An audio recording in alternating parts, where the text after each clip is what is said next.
اسرائیل چاہتا تھا کہ یہ طیش میں آ جائیں، یہ جذبات میں آ جائیں اور فوراً کوئی غلط قدم اٹھائیں۔ جنگ ہوگی یہ ایک ملک اور دوسرے ملک کی جنگ نہیں ہوگی، یہ ایک عالمی جنگ ہوگی۔ اعوذ باللہ من الشیطان الرجیم، بسم اللہ الرحمن الرحیم۔ آج اس ویڈیو میں ہم یہ بتائیں گے کہ ایران نے بڑے بڑے دعوے کیے تھے اس کے جو اسماعیل ہنیہ کی شہید ہوا تھا اس کے بدلے لینے کے حوالے سے، اور اس سے پہلے ابراہیم جو رئیسی ہیں، ان کے جو صدر ہیں ایران کے، ان کو شہید کیا گیا تھا، اور وزیر خارجہ کو، اور اس سے پہلے بھی ایک ان کی جو شہید کروائے گئے تھے ان کے خاص بندوں کو۔ تو ان لوگوں نے کہا تھا کہ ہم بدلہ لیں گے، لیکن ابھی تک لیا نہیں ہے۔ تو اس کی وجہ کیا ہے کہ یہ اتنے بڑے دعوے کرنے کے باوجود ابھی تک چپ ہے؟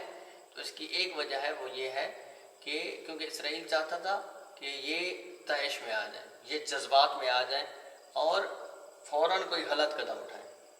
یہ ایسے نہیں ہے، یہ مدبر ہے، یہ سوچ سمجھ کے کام کرتے ہیں، ایسے جذبات میں نہیں۔ اس ایک یہ وجہ ہے۔ دوسری وجہ یہ ہے کہ کیونکہ ابھی اربعین آ رہا ہے، اس کے یعنی چینام آیا تھا، محرم آیا تھا، محرم کے بعد ابھی اربعین، یہ اربعین کو خراب کرنے کے لیے اسرائیل نے یہ پالیسی کی تھی کہ یہ جنگ ہو جائے۔ یہ اچھا، ابھی جو جنگ ہوگی یہ ایک ملک اور دوسرے ملک کی جنگ نہیں ہوگی، یہ ایک عالمی جنگ ہوگی، یعنی ایک گروہ کی دوسرے کے ساتھ۔ یعنی اس میں اگر ایران اور اسرائیل کی جنگ ہوتی ہے تو اس میں کافی سارے ملک اس جنگ کی لپیٹ میں آئیں گے، یہ ایک چھوٹی جنگ نہیں ہوگی۔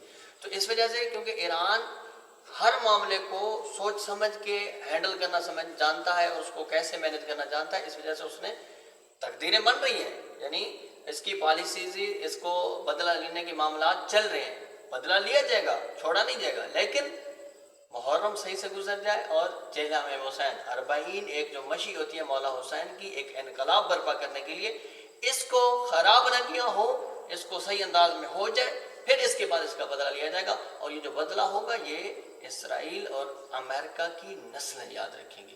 اچھا، یہ جو اسرائیل اور امریکہ بولتے ہیں، اس کے مطلب اس کی عوام نہیں ہے، اس کی حکومت اور حکومتی پالیسیاں ہیں جو ظلم کے خلاف ہیں، ٹھیک ہے نا؟ تاکہ اگر یہ ان کی پالیسیاں ٹھیک ہو جائیں، یہ جو دعویٰ کرتے ہیں کہ ہم انسانی حقوق کے بڑے علمبردار ہیں، ان کے حقوق کو ہم حفاظت سمجھتے ہیں، لیکن یہ کرتے نہیں ہیں، کرتے الٹ ہیں۔